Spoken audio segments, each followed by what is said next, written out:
Imagine um ritual tão poderoso que poderia determinar se você permaneceria conectado ao divino ou seria completamente rejeitado. Há 3.500 anos, esse ritual existia, e as consequências de realizá-lo incorretamente eram literalmente mortais. Você já se perguntou por que Deus foi tão específico sobre cada detalhe dos sacrifícios no Antigo Testamento? Por que cada gesto, cada parte do animal, cada procedimento precisava ser executado de forma exata?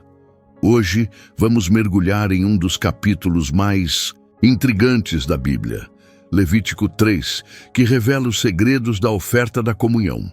Se você quer entender os mistérios por trás da palavra de Deus e descobrir como esses ensinamentos antigos podem transformar sua vida espiritual hoje, se inscreva no canal e ative o sininho. Estamos no ano 1440 a.C. O povo de Israel está perdido no deserto do Sinai há mais de um ano. Não é uma caminhada romântica pelas dunas douradas que vemos nos filmes. É uma luta desesperada pela sobrevivência em uma das regiões mais hostis do planeta. Temperaturas que variam de 50 graus durante o dia a temperaturas congelantes à noite. Escorpiões, serpentes venenosas, tempestades de areia que podem durar dias. Mas o perigo físico não era nada comparado ao terror espiritual que pairava sobre eles. Esses homens e mulheres tinham acabado de testemunhar algo que nenhum ser humano havia presenciado antes. A manifestação física e tangível do Deus Todo-Poderoso no Monte Sinai. Trovões que faziam a terra tremer, relâmpagos que rasgavam o céu, uma voz que ecoava como o rugido de 1000 leões. O povo estava tão apavorado que implorou a Moisés para nunca mais permitir que Deus falasse diretamente com eles. E agora, no centro do acampamento, erguia-se uma estrutura que representava a única ponte entre o mundo mortal e o divino, o tabernáculo. Não era apenas um lugar de culto, era literalmente a residência terrena do Criador do Universo. Dentro do Santo dos Santos, entre os querubins de ouro, habitava a presença de Deus de forma tão intensa que um homem comum morreria instantaneamente se entrasse lá. Os israelitas sabiam que sua sobrevivência como povo dependia completamente de manter essa conexão com Deus. Sem ela, estariam perdidos no deserto, abandonados à própria sorte, condenados à extinção. Mas como se aproximar de um Deus tão santo, tão poderoso, tão completamente outro, sem ser consumido por sua glória? A resposta estava no sistema sacrificial que Deus havia estabelecido. Não eram rituais vazios ou tradições supersticiosas. Eram literalmente questão de vida ou morte para toda a nação. Cada sacrifício tinha um propósito específico, uma função precisa na manutenção dessa relação impossível entre o finito e o infinito. Já havíamos visto nos capítulos anteriores 2 tipos de ofertas. O holocausto, onde o animal era completamente queimado, simbolizando dedicação total a Deus. A oferta de cereais, representando o fruto do trabalho humano oferecido ao Criador. Mas agora, no capítulo 3, encontramos algo completamente diferente. Algo que os estudiosos consideram um dos rituais mais complexos e significativos de todo o Antigo Testamento. Os casos documentados de morte por desobediência ritual não eram raros. Nadab e Abiú, filhos do próprio sumo sacerdote Arão, foram instantaneamente consumidos por fogo divino por oferecerem incenso de forma incorreta. Um homem foi apedrejado até a morte por simplesmente coletar lenha no sábado. Uzá morreu no ato por tocar a Arca da Aliança, mesmo tentando impedir que ela caísse. O padrão era claro. Aproximar-se de Deus da forma errada resultava em morte imediata. Mas entre todos os sacrifícios, havia um que era diferente. Um que não falava de culpa ou expiação, mas de algo muito mais profundo e misterioso. A oferta da comunhão, ou como aparece no texto hebraico, Zevach Shelamim, era única em aspectos que desafiam nossa compreensão moderna. Primeiro, enquanto o holocausto era completamente queimado e a oferta de cereais era consumida pelos sacerdotes, na oferta da comunhão, o próprio ofertante podia comer parte do sacrifício. Imagine a implicação disso. Estava sendo convidado a literalmente compartilhar uma refeição com o Deus Todo-Poderoso. O termo hebraico shelamim vem da mesma raiz de shalom, que conhecemos como paz, mas vai muito além de uma simples ausência de conflito. Shelamim fala de completude, integridade, de um estado onde todas as coisas estão em perfeita harmonia. Era isso que esta oferta representava, um momento de perfeita comunhão entre o humano e o divino. No mundo antigo do Oriente Médio, compartilhar uma refeição não era apenas uma questão social. Era um ato sagrado que estabelecia laços de aliança, compromisso mútuo, proteção recíproca. Quando dois reis faziam um tratado de paz, selavam o acordo compartilhando comida. O ato de comer junto significava: somos um agora. O que afeta você, afeta a mim. Mas aqui temos algo ainda mais revolucionário. O Deus que havia se revelado no Sinai com terror e majestade, agora estava convidando seus filhos para uma refeição íntima. Era como se o Rei dos Reis tirasse a coroa por um momento e dissesse: venham, vamos ser família. A estrutura do ritual era fascinante. O animal escolhido podia ser bovino, ovino ou caprino, mas tinha que ser sem defeito. O ofertante colocava suas mãos sobre a cabeça do animal, identificando-se completamente com o sacrifício. Em seguida, o próprio ofertante matava o animal, assumindo total responsabilidade pelo ato. Os sacerdotes então aspergiam o sangue ao redor do altar, mas aqui vem o detalhe mais intrigante. Certas partes específicas do animal eram separadas exclusivamente para Deus. A gordura que cobria as entranhas, os rins com sua gordura, e no caso de ovelhas, a cauda gorda inteira.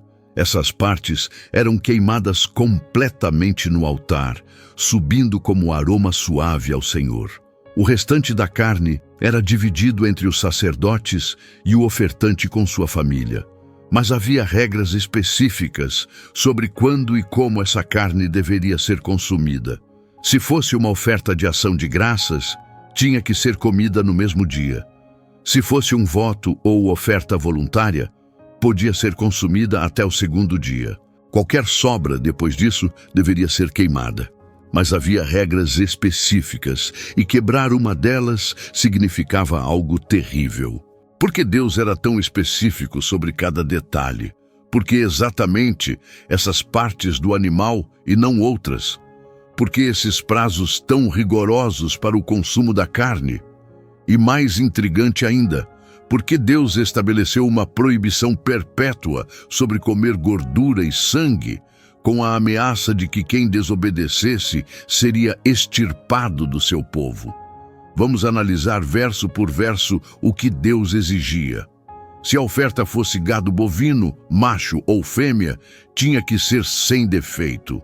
O ofertante impunha as mãos sobre a cabeça do animal à entrada da tenda da congregação. Esse ato não era simbólico, era uma transferência real de identidade. Por um momento, o homem e o animal se tornavam um só. A morte do animal acontecia ali mesmo, diante do Senhor. Não era uma execução fria e distante, era um ato solene, carregado de significado, realizado na presença direta do divino. O sangue era imediatamente coletado pelos sacerdotes e aspergido ao redor do altar. Cada gota tinha significado. O sangue representava a própria vida e estava sendo oferecida de volta ao doador da vida. Então vinha a parte mais curiosa, a separação das porções divinas. A gordura que cobria as entranhas não era uma escolha aleatória. No pensamento semítico antigo, as entranhas eram consideradas o centro das emoções e da vida interior. A gordura que as cobria era vista como o que havia de mais precioso e vital no animal. Os 2 rins e a gordura que os rodeava também tinham significado específico. Os rins eram considerados o centro da consciência moral, o lugar onde as decisões éticas eram tomadas. Oferecer os rins era oferecer a própria capacidade de discernimento moral a Deus. No caso de ovelhas, a cauda gorda era incluída. Isso pode parecer estranho para nós, mas as ovelhas do Oriente Médio desenvolviam caudas enormes, chegando a pesar até 15 quilos, compostas quase inteiramente de gordura. Era considerada a parte mais saborosa e nutritiva do animal. Tudo isso era queimado no altar como alimento da oferta queimada de aroma suave. A palavra hebraica para alimento aqui é lechem, a mesma usada para pão comum. É como se Deus estivesse literalmente se alimentando da oferta, compartilhando da refeição com seus filhos.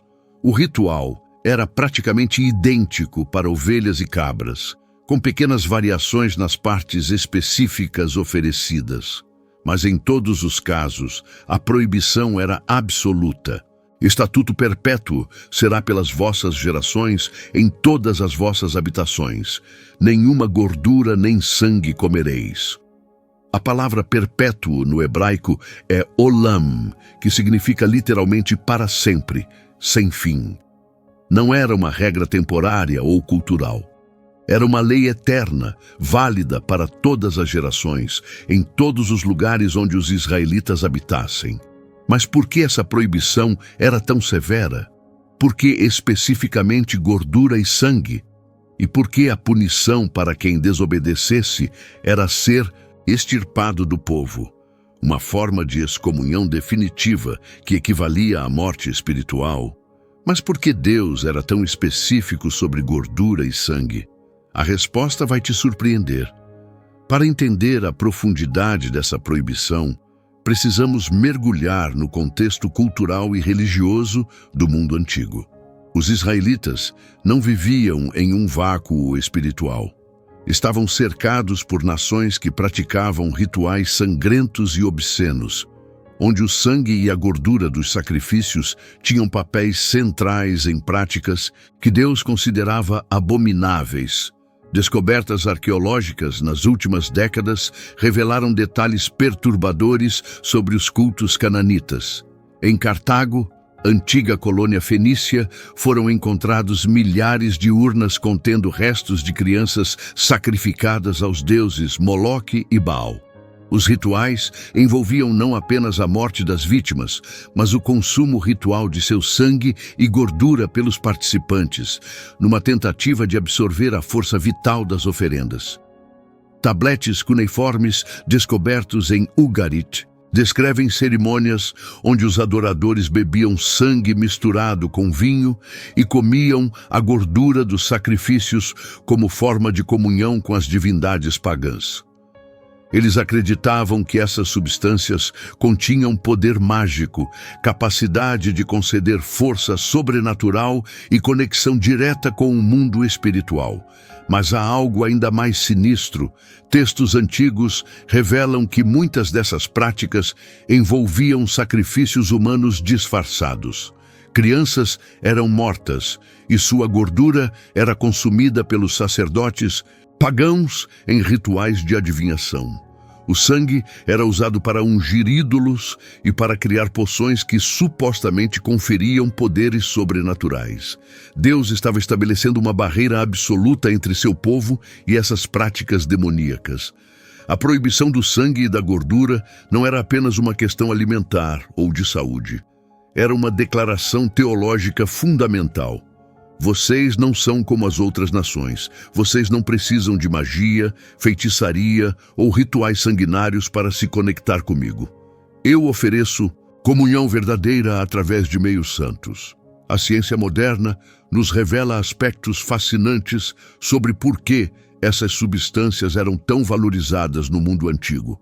O sangue contém ferro, proteínas e uma variedade de nutrientes que eram escassos na dieta das populações antigas. Em tempos de fome ou guerra, beber sangue podia ser literalmente a diferença entre vida e morte. A gordura animal era ainda mais preciosa. Em uma época onde a desnutrição era comum, a gordura representava energia concentrada, reserva de vida. 1 grama de gordura fornece mais que o dobro de calorias de 1 grama de carboidrato ou proteína. Para povos que viviam constantemente à beira da inanição, consumir a gordura dos sacrifícios era como absorver a própria essência da vida. Mas Deus estava ensinando seu povo uma lição profunda. A vida não vem da gordura ou do sangue dos animais. A vida vem de mim. Essas substâncias pertencem a mim porque eu sou a fonte de toda a vida. Era uma revolução conceitual completa. Enquanto as nações pagãs viam a vida como algo que podia ser capturado, armazenado e manipulado através de rituais mágicos, Deus revelava que a vida era um dom sagrado que pertencia exclusivamente ao Criador. O simbolismo profético oculto nessas proibições é ainda mais impressionante. Cada aspecto do ritual da oferta da comunhão apontava para realidades espirituais que só seriam plenamente reveladas séculos depois. O sangue aspergido ao redor do altar prefigurava o sangue que seria derramado para a remissão dos pecados. A gordura queimada como aroma suave antecipava o sacrifício perfeito que seria completamente aceito por Deus. A divisão da carne entre Deus, sacerdotes e ofertantes representava a comunhão perfeita que seria restaurada entre o divino e o humano. O prazo limitado para consumir a carne simbolizava a urgência da resposta humana à graça divina. Há um tempo apropriado para receber e aproveitar os dons de Deus. A punição severa para quem comesse sangue ou gordura revelava a seriedade com que Deus levava a distinção entre sagrado e profano. Não era crueldade divina, mas proteção paternal. Como um pai que proíbe um filho de brincar com fogo, Deus estava protegendo seu povo de forças espirituais que poderiam destruí-los. Mas há algo ainda mais profundo acontecendo aqui. Algo que conecta diretamente com nossa vida hoje. Os princípios espirituais por trás da oferta da comunhão transcendem tempo, cultura e religião. O conceito central, que é possível ter comunhão íntima com o divino através de meios específicos estabelecidos por Deus, continua relevante e poderoso hoje. Pense no paralelo mais óbvio, a comunhão cristã. Jesus, na última ceia, estabeleceu um novo ritual de comunhão usando pão e vinho. Isto é o meu corpo, disse sobre o pão. Isto é o meu sangue da nova aliança, declarou sobre o vinho. Ele estava criando um novo Zevach Shelamim, uma nova oferta de comunhão onde ele próprio era simultaneamente o sacrifício e o anfitrião da refeição. Mas os princípios vão além das práticas religiosas formais. A ideia de que existe uma forma correta e formas incorretas de se aproximar do sagrado ressoa profundamente na experiência humana universal. Pessoas de todas as tradições espirituais reconhecem que certas atitudes, práticas e disposições do coração facilitam a conexão com o divino, enquanto outras a impedem. A exigência de um sacrifício sem defeito fala sobre a importância de oferecer o melhor de nós mesmos na busca espiritual. Não podemos nos aproximar de Deus com atitudes descuidadas, motivações egoístas ou corações divididos. A comunhão verdadeira exige integridade, sinceridade e pureza de intenção. A imposição de mãos sobre o animal sacrificial representa identificação total com nossa oferta. Hoje, isso se traduz em compromisso genuíno, envolvimento pessoal real em nossa vida espiritual. Não podemos terceirizar nossa conexão com Deus ou viver de experiências espirituais emprestadas. O compartilhamento da refeição após o sacrifício revela que o objetivo final da espiritualidade não é sofrimento ou privação, mas alegria e celebração. Deus deseja comunhão, relacionamento, momentos de intimidade e prazer compartilhado com seus filhos. Casos reais de transformação através da aplicação desses princípios são documentados regularmente. Maria, uma enfermeira de São Paulo, conta como começou a aplicar o conceito de oferecer o melhor em sua vida profissional. Em vez de fazer apenas o mínimo necessário, passou a tratar cada paciente como se fosse uma oferta sagrada. O resultado foi uma sensação crescente de propósito e conexão espiritual que transformou não apenas seu trabalho, mas toda a sua perspectiva de vida. João, um empresário do Rio Grande do Sul, descobriu o poder da comunhão ao estabelecer momentos regulares de reflexão e gratidão em sua rotina. Inspirado pelo conceito de compartilhar uma refeição com Deus, criou o hábito de fazer suas principais refeições em silêncio contemplativo, tratando cada momento como um encontro sagrado. Relata uma paz interior e clareza de pensamento que nunca havia experimentado antes. A proibição do sangue e da gordura também tem aplicações modernas profundas. Representa a importância de distinguir entre fontes legítimas e ilegítimas de energia espiritual. Assim como os israelitas eram proibidos de buscar poder através de práticas pagãs, hoje somos chamados a discernir entre caminhos espirituais que realmente nos conectam com o divino e aqueles que podem nos levar à confusão ou destruição. Práticas como buscar poder através de manipulação de outros, tentar forçar resultados através de técnicas mágicas, ou procurar atalhos espirituais que evitem o crescimento genuíno do caráter, podem ser vistas como equivalentes modernos do consumo proibido de sangue e gordura. A oferta da comunhão nos ensina que existe um caminho legítimo, seguro e abundante para a intimidade com Deus. Não precisamos de práticas obscuras, rituais perigosos ou atalhos duvidosos. O próprio Criador estabeleceu meios pelos quais podemos nos aproximar dele com confiança e desfrutar de sua presença com alegria. Mas ainda há uma pergunta que assombra os teólogos há séculos. Por que Deus escolheu especificamente estes rituais? Por que estas partes dos animais e não outras? Por que estes procedimentos exatos? Teorias teológicas conflitantes tentam explicar a lógica divina por trás dessas escolhas, mas nenhuma consegue capturar completamente o mistério. Alguns estudiosos propõem que cada detalhe do ritual representava aspectos específicos da natureza divina. A queima da gordura simbolizaria a purificação completa dos desejos carnais. A aspersão do sangue representaria a renovação da vida espiritual. A divisão da carne indicaria a partilha da natureza divina com a humanidade. Outros teólogos sugerem uma interpretação mais prática. Os rituais eram pedagogicamente perfeitos para ensinar verdades espirituais fundamentais a um povo que estava aprendendo a viver como nação santa.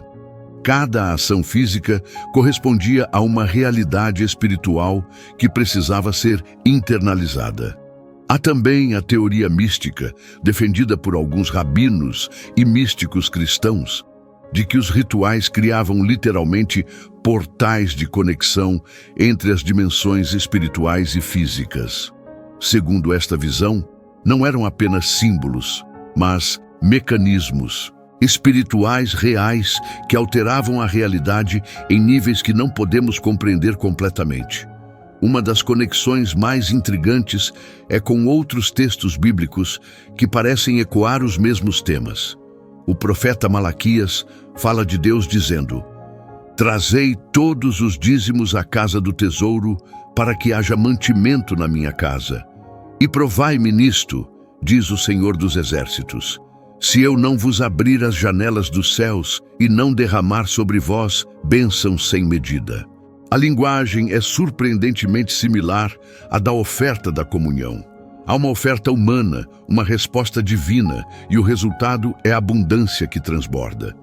É como se o princípio estabelecido em Levítico 3 fosse um padrão universal de como Deus interage com a humanidade. O Salmo 23 também ressoa com temas da oferta da comunhão. Preparas uma mesa perante mim na presença dos meus inimigos. Ages a minha cabeça com óleo, o meu cálice transborda. A imagem é de Deus como anfitrião divino, preparando uma refeição íntima com seu Filho amado, exatamente como acontecia após os sacrifícios de comunhão. Mas talvez a conexão mais profunda seja com as palavras de Jesus. Eis que estou à porta e bato. Se alguém ouvir a minha voz e abrir a porta, entrarei em sua casa e cearei com ele, e ele comigo. É a oferta da comunhão em sua expressão mais pura. Deus desejando intimidade, compartilhamento, presença mútua com seus filhos. O que aconteceu com essas práticas após a destruição do templo em 70 d.C. é uma das questões mais fascinantes da história religiosa. Sem altar, sem sacerdócio levítico, sem sistema sacrificial, como o povo de Deus poderia manter comunhão com o divino? A resposta judaica foi transformar a mesa de jantar comum em um altar simbólico. Cada refeição se tornou uma oportunidade de santificação através de bênçãos específicas, gratidão expressa e consciência da presença divina. A sinagoga desenvolveu liturgias que recriavam simbolicamente os sacrifícios através de orações, leituras e cânticos. A resposta cristã foi ver em Jesus o cumprimento de todos os sacrifícios. Ele era simultaneamente o Cordeiro perfeito, o sumo sacerdote e o altar. Sua morte e ressurreição estabeleceram uma nova forma de comunhão com Deus que não dependia de rituais externos, mas de fé interior e transformação do coração. Mas há implicações ainda mais profundas para nossa compreensão da natureza divina. Se Deus realmente deseja comunhão íntima com seres humanos imperfeitos e limitados, o que isso nos diz sobre quem Ele realmente é? A oferta da comunhão sugere um Deus que não é distante, frio ou indiferente, mas profundamente relacional, amoroso e desejoso de proximidade. E há uma aplicação prática que pode mudar completamente sua vida espiritual. O verdadeiro segredo da oferta da comunhão não estava nos detalhes rituais, por mais importantes que fossem. Não estava nas partes específicas dos animais oferecidas ou nos procedimentos exatos seguidos pelos sacerdotes. O segredo estava no coração do próprio ritual. Deus deseja relacionamento. Esta revelação é simultaneamente simples e revolucionária. Simples porque qualquer criança pode entender o conceito de relacionamento. Revolucionária porque desafia completamente nossas concepções sobre religião, espiritualidade e a natureza do divino. A maioria das pessoas aborda a espiritualidade como um sistema de regras a seguir, performances a executar ou conquistas a alcançar. Pensamos que precisamos ser bons o suficiente, santos o suficiente ou dedicados o suficiente para merecer a atenção divina. A oferta da comunhão revela exatamente o oposto. Deus já deseja estar conosco. A questão não é conquistar seu amor, mas aprender a recebê-lo e retribuí-lo. Os requisitos específicos do ritual não eram obstáculos para dificultar o acesso a Deus. Eram, na verdade, um convite disfarçado. Cada exigência era um convite para trazer o melhor de si mesmo, para se aproximar com reverência e sinceridade, para valorizar o privilégio extraordinário da comunhão divina. Pense na analogia de um jantar com alguém que você admira profundamente. Você naturalmente se vestiria bem, chegaria no horário, traria um presente, comportaria-se com respeito. Não porque seu anfitrião é rígido ou exigente, mas porque você reconhece a honra do convite e quer demonstrar apreço adequado. Os rituais de Levítico 3 funcionavam da mesma forma. Eram protocolos de honra que ajudavam os ofertantes a reconhecer a magnitude do que estava acontecendo. O Criador do universo estava convidando-os para uma refeição íntima. Este princípio transcende completamente as diferenças religiosas e culturais. Pessoas de todas as tradições espirituais reconhecem que existe algo no universo maior que nós mesmos. Algo que convida nossa reverência, gratidão e amor. A oferta da comunhão revela que esse algo não é uma força impessoal ou um conceito abstrato, mas um ser relacional que deseja conexão genuína. A aplicação prática mais poderosa é reconhecer que cada momento de nossa vida pode se tornar uma oportunidade de comunhão com o divino. Cada refeição pode ser um sacramento. Cada conversa pode ser uma oração. Cada ato de serviço pode ser uma oferta sagrada. Sara, uma professora de Minas Gerais, descobriu este segredo quando começou a tratar sua sala de aula como um santuário. Em vez de apenas transmitir informações, passou a ver cada aula como uma oportunidade de oferecer o melhor de si mesma como um presente sagrado.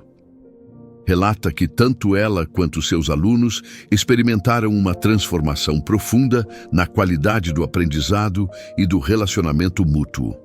Carlos, um mecânico do interior de São Paulo, aplicou o mesmo princípio em sua oficina. Começou a enxergar cada carro que consertava como uma oportunidade de expressar excelência e cuidado como formas de adoração. Descobriu uma satisfação e senso de propósito que nunca havia experimentado em décadas de trabalho. O segredo é que comunhão com Deus não é algo que acontece apenas em momentos religiosos formais. É um estilo de vida, uma forma de enxergar e experimentar cada aspecto da existência humana como permeado pela presença e amor divinos. A oferta da comunhão nos ensina que Deus não quer apenas nossa obediência ou adoração. Ele quer nossa companhia, quer compartilhar vida conosco. Quer que experimentemos alegria, satisfação e plenitude em sua presença. Mas se este ritual era tão importante, se revelava verdades tão fundamentais sobre a natureza de Deus e seu desejo de relacionamento conosco, por que foi permitido que desaparecesse completamente?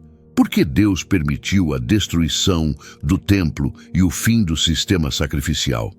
A resposta está em algo que aconteceu 1500 anos depois dos eventos de Levítico 3. Algo que não apenas explica o fim dos sacrifícios antigos, mas revela como seus significados mais profundos foram preservados e ampliados de formas que os israelitas no deserto nunca poderiam imaginar.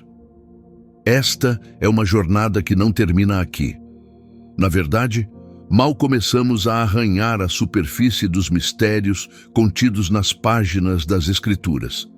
Cada capítulo, cada versículo, cada palavra foi preservada através dos milênios porque contém verdades que podem transformar nossa compreensão de nós mesmos, de Deus e do propósito de nossa existência. Se você se sentiu tocado pelo que descobrimos hoje, se algo em seu coração respondeu ao convite divino para a comunhão mais profunda, você não está sozinho.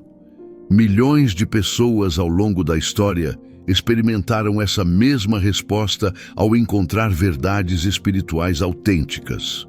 O próximo passo é seu. Você pode tratar este vídeo como mais um conteúdo interessante para passar o tempo, ou pode permitir que essas revelações transformem praticamente sua forma de viver. Pode começar hoje mesmo a aplicar os princípios da oferta da comunhão, oferecendo o melhor de si mesmo em tudo que faz, tratando cada refeição como um momento sagrado, buscando comunhão genuína com o divino em meio às atividades cotidianas. Se inscreva no canal e ative o sino das notificações para não perder os próximos vídeos desta série sobre os mistérios de Levítico. Compartilhe nos comentários qual aspecto da oferta da comunhão mais impactou você hoje. Suas reflexões podem inspirar outros espectadores em suas próprias jornadas espirituais. E se você quer entender como os sacrifícios antigos se conectam com os ensinamentos de Jesus, assista ao próximo vídeo, onde vamos explorar as conexões surpreendentes entre o sistema levítico e o cristianismo primitivo. Você vai descobrir por que os primeiros cristãos viam Jesus não apenas como um mestre espiritual, mas como o cumprimento literal de cada ritual descrito em Levítico. Lembre-se, a verdade não é apenas para ser conhecida, mas para ser vivida. Que as revelações de hoje se tornem parte de sua jornada rumo a uma vida de maior propósito, comunhão e alegria na presença do Divino.